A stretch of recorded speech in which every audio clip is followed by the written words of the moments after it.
Welcome to On Track to Fluent Speech. Information for families of young children who stutter, presented by Language-Express Preschool Speech and Language Program. Here are some of the topics this slideshow will cover. What is stuttering? True or false? How do you know if your child is really stuttering? Is my child likely to outgrow stuttering without treatment? What causes stuttering? Why does my child stutter more at some times and less at others? Helpful strategies. Warning signs to watch for? Severity ratings. What if more intensive treatment is needed? Where to find more information? There are a lot of myths about childhood stuttering. Let's start by looking at the facts. True or false? Stuttering is caused by bad parenting. False.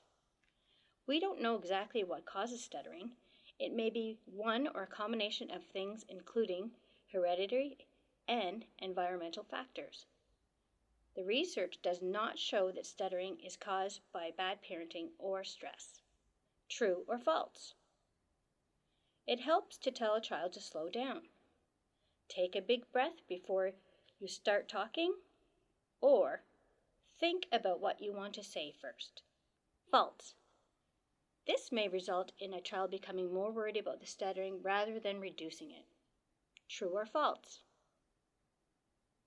Children can control their stuttering if they would only try. False. When children struggle to control their speech, it can actually make them stutter more. True or false? It's best to ignore stuttering completely. False. Pretending it doesn't exist is not helpful. Being supportive when your child is having a rough time is more helpful. For example, you could say, "You worked so hard to say that. I'm proud that you tried so hard." True or false? Listening to a parent or sibling stutter can cause a young child to stutter. False. There is no evidence of this. What is stuttering? Stuttering happens when the flow of speech is broken by repetitions, like this, prolongations, like this, silent blocks. Can I have juice? More people stutter than you think. 1% of population stutters, and 5% of children under 5 stutter. How does stuttering feel? We sometimes use the analogy of a smooth road and a bumpy road. Most young children don't notice it. At first, it can be surprising. If it persists, it can be frustrating or embarrassing. Stuttering can come and go in young children. Periods of severe stuttering sometimes alternate with periods of little or no stuttering. How do you know if your child is really stuttering? Everyone is disfluent sometimes. We call this normal disfluency. Normal disfluency is easy and free of tension. The child seems to be thinking about what to say, and it is not rushed or forceful. True stuttering is tense or rushed. Speech may seem sticky or stuck. Words are often broken up, and pitch, rhythm, and loudness may change. Here are some examples of normal disfluency. Added filler words such as well, like, I want the bicycle. Revised phrases. You know what? You know who I saw today? Relaxed repetitions of phrases, words, or syllables. Can I have some juice? We went to the pool because it's hot. Here are some examples of true stuttering. Tense or rushed, whole or part word repetitions. I want the blue one. I like going to the park. Stretching of a sound. When is it my turn? Silent blocks. Can I go outside? About 75% of young children who stutter will grow out of stuttering on their own within 12 to 24 months. It is not possible to say for sure who will recover without treatment and who won't, but some children are more likely than others to outgrow stuttering without treatment. Children with no close family members who stuttered, children who started to stutter prior to 3.5 years of age, children with no concerns about speech and language skills, children whose stuttering has lasted less than 6 months. Some research suggests that girls are more likely to outgrow stuttering. Research suggests several factors may interact to cause stuttering.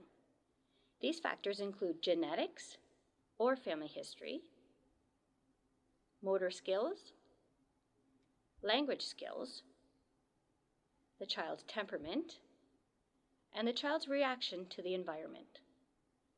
Stuttering is not a psychological problem. It is not learned from others, and it is not caused by parenting. Stuttering seems to be affected by a number of factors and demands. Each child has a certain capacity to handle the demands of communication. This capacity can be represented by a bucket. Some factors that may contribute to more stuttering are competition to speak, feeling rushed, being excited, being tired or sick, major life changes, and pressure to speak on demand. Each demand adds a little water to the child's bucket. When the child's bucket gets too full, stuttering happens. This is why a child may stutter more at some times than at others. Our job in early treatment is to reduce whatever demands we can. Some demands we can identify and change, others we can't. Some helpful strategies that you can use at home are: be patient, go slowly, pause before talking, keep your talking simple, make talking easy for your child. Let's take a closer look at each strategy. Being patient means listening to what your child says and not how he or she says it. You can show your child that you're really listening by listening calmly and patiently, giving your child time, trying to be face to face, and making sure that you don't fill in words for your child or tell your child to slow down or stop and think. It is not generally helpful to tell children to slow down, but if we slow our own speech, most children will naturally become more fluent. This is because they feel less rushed. If slowing down is hard for you, try to imagine that someone is trying to write down what you say. Or imagine the slow, relaxed way a TV news anchor talks. not the way a robot would talk. When your child talks to you or asks you a question, try to pause a second or two before you answer. It will help ensure that you don't accidentally talk when your child is still thinking of what to say. It will show your child that it isn't necessary to rush into talking. Pausing might sound like this. Mummy, I want a cookie. Okay, just one. Keep your talking simple by using one idea at a time. Don't dumb down your talking. For example, this sentence is quite complex. Before we add the chocolate chips, we need to measure and add the vanilla and stir it all together. This is simpler. First, we add the vanilla. Then we stir it all together. Last, we add the chips. Make talking easy for your child. Talking is a very complex task. Your child will do better if you make the job easier. Avoid putting your child in a position where he feels pressure to talk. Don't pressure him to tell stories or jokes. Don't bombard him with questions. Sometimes it takes the pressure off if you replace questions with comments and let your child choose to talk or not. For example, instead of asking, "What was that movie about?" try a comment like, "I think there was a superhero in that movie." And then wait to see what the child says next.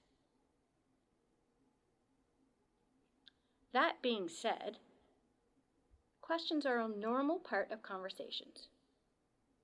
However, try to avoid questions meant to test your child. Try to avoid asking a second question before the first is answered.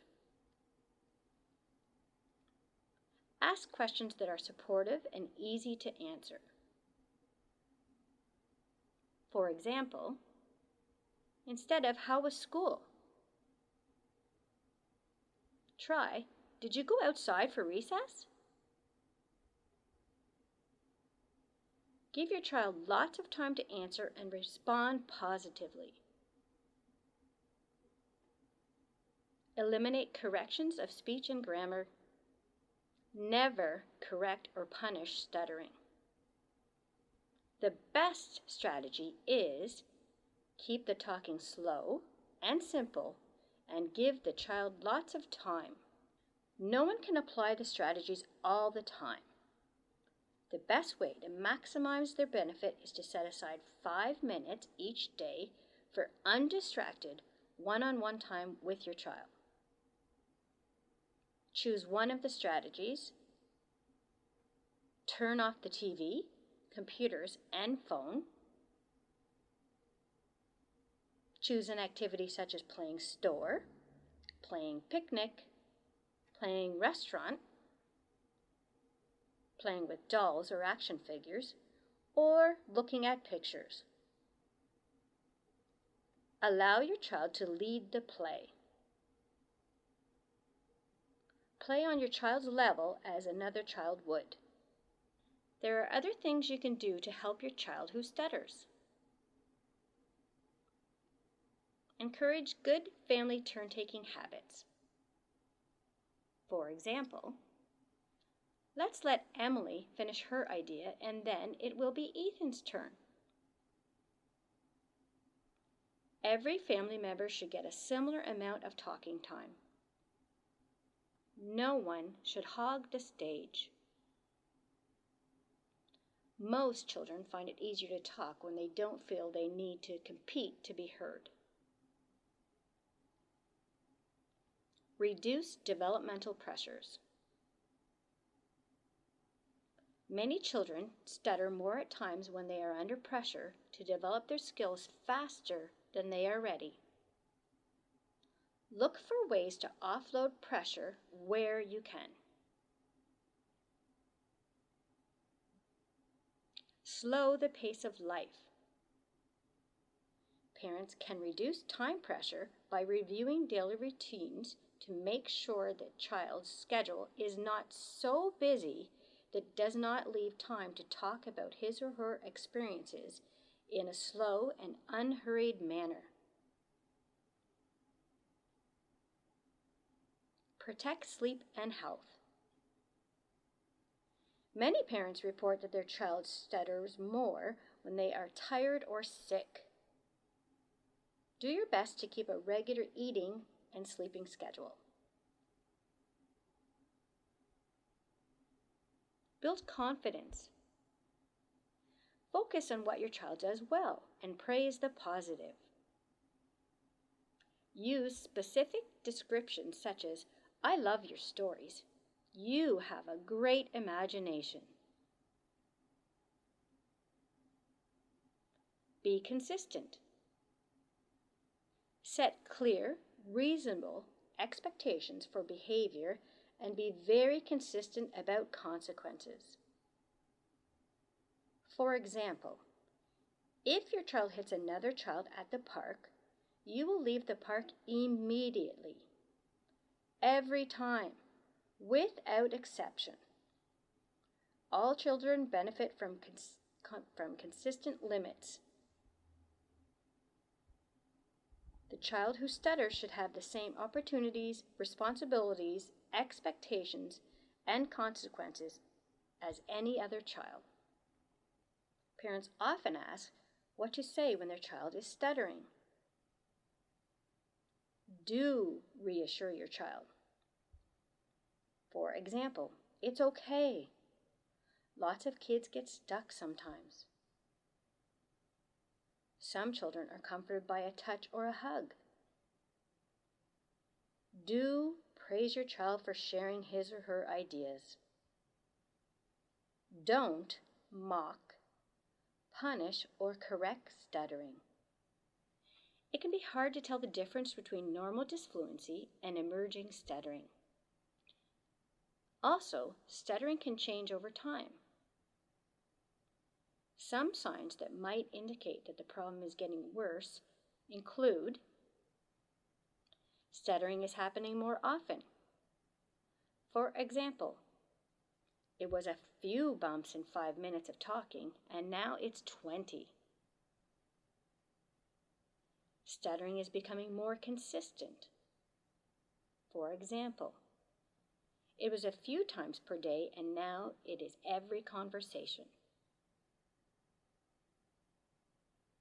Repeating more times. For example, I want that, instead of I want that. More stretched sounds. For example, why can't I? Silent blocks. This is when a child opens his or her mouth to speak, but no sound comes out. Noticeable physical tension or struggle when talking. This can be blinking, foot stomping, head movements, or other signs of struggle.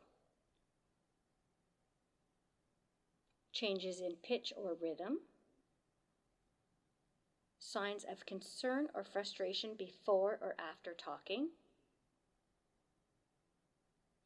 Indications that the child is substituting words to avoid stuttering. Indications that the child is avoiding talking in certain situations or to certain people. If you become concerned that your child's stuttering is becoming more severe, contact a speech-language pathologist or your local preschool speech and language program immediately. Pay attention to when you notice more or less stuttering and make some notes. This will be useful information for you and for the speech-language pathologist who sees you and your child. Later, your speech-language pathologist may ask you to track the severity of your child's stuttering on a scale of 1 to 10. What if more intensive treatment is needed? Don't wait to consult a speech-language pathologist. Early treatment is important. Indirect treatment involves parents making small changes at home. Direct treatment involves the speech-language pathologist and parents meeting regularly to work as a team on a treatment plan for your child. Your speech-language pathologist will recommend when to move from indirect to direct treatment. These are good websites where you can get reliable information about preschool stuttering. If you live in Lanark, Leeds, and Grenville counties and are concerned that your child may be stuttering, call the Language-Express Preschool Speech and Language Program at 1-888-503-8885 or check our website at www.language-express.ca. We hope this video was helpful.